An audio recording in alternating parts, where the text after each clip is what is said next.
ವೇದಿಕೆಯ ಮೇಲೆ ಆಸೀನರಾಗಿರುವ ನನ್ನ ಅಣ್ಣ ಎಚ್ ಎಂ ರೇವಣ್ಣ ಸಾಹೇಬ್ರವರೇ, ನನಗೆ ಭಾಳ ಇನ್ಸ್ಪಿರೇಷನ್ ಯಾವಾಗಲೂ. ಉಪಿ ಸರ್ ಅವ್ರಿಗೆ ಒಂದು ಸಿನಿಮಾ ಮಾಡೋದೇ ಕಷ್ಟ, ಅವ್ರಿಗೆ ಅವರೇ ಡೈರೆಕ್ಷನ್ ಮಾಡ್ಕೋಬೇಕು, ಭಾಳ ಕಷ್ಟ ಅಂತ ಎಲ್ಲ ಇಡೀ ಇಂಡಸ್ಟ್ರಿ ಮಾತು, ಇಡೀ ಪ್ಯಾನ್ ಇಂಡಿಯಾ ಡೈರೆಕ್ಟರ್ ಅವ್ರು ಯಾವಾಗಲೇ. ಅಂಥ ಒಬ್ಬ ಬುದ್ಧಿವಂತ ನಿರ್ದೇಶಕ, ಹೃದಯವಂತ ನಿರ್ದೇಶಕ ನನ್ನ ಜೊತೆ ನಾನಿದ್ದೀನಿ ಅಂತ ನನಗೆ 3 ಚಿತ್ರಗಳನ್ನು ಕೊಟ್ಟು ಯಾವತ್ತಿಗೂ ನನ್ನ ಕೈ ಬಿಡದೆ ನನ್ನ ಜೊತೆ ಇದ್ದಾರೆ. ಉಪಿ ಸರ್ ಅವರು ಇದ್ದಾರೆ, ಅವ್ರಿಗೂ ವಂದಿಸ್ತಾ ಇವತ್ತಿನ ಸಂದರ್ಭದಲ್ಲಿ ನಾನು ಮೊನ್ನೆ ಬಾಂಬೆಗೆ ಒಂದು ಬರ್ತ್ಡೇ ಇವೆಂಟ್ಗೆ ನನ್ನನ್ನು ಆಹ್ವಾನ ಕೊಟ್ಟಿದ್ದರು. ನನ್ನ ಕಬ್ಜಾ ಸಿನಿಮಾನ ಹಿಂದಿಗೆ ತೆಗೆದುಕೊಂಡಂತಹ ವಿತರಕರು, ಉದ್ಯಮಿಗಳು ಆದಂಥ ನಮ್ಮ ಆನಂದ್ ಪಂಡಿತ್ ಸರ್.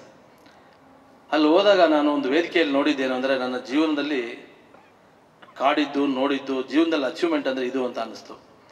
ಅಮಿತಾಬ್ ಬಚ್ಚನ್ ಸಾರಿಂದ ಹಿಡಿದು ಇಂಥವ್ರು ಇಲ್ಲ ಅಂದಿಲ್ಲ, ಶಾರುಖ್ ಖಾನ್, ಸಲ್ಮಾನ್ ಖಾನ್ ಅವರು, ಅಮೀರ್ ಖಾನ್ ಅವರು, ಎಲ್ಲ ಹೀರೋಗಳು ನಮ್ಮ ಆನಂದ್ ಪಂಡಿತ್ ಜಿ ಅವರ ಬರ್ಡೇಯಲ್ಲಿ ಆನಂದ್ ಪಂಡಿತ್ ಭಾಯ್ ಅಂತ ಬಂದು ಅದು ವೇದಿಕೆ ಎತ್ತದೆ ಮುಂದೆ ಕೂತು ನಮ್ಮ ಆನಂದ್ ಪಂಡಿತ್ ಸರ್ನ ವಿಶ್ ಮಾಡಿದ್ದು ನಾನು ನೋಡಿದ್ದೆ.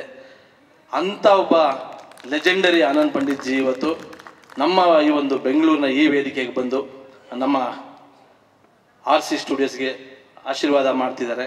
ಮತ್ತು ಚಂದ್ರು ನೀನು ಏನೇ ಮಾಡೋ ನಾನು ಇರ್ತೀನಿ ಅಂತ ನನಗೆ ಪ್ರೆಸೆಂಟರ್ ಆಗಿದ್ದಾರೆ.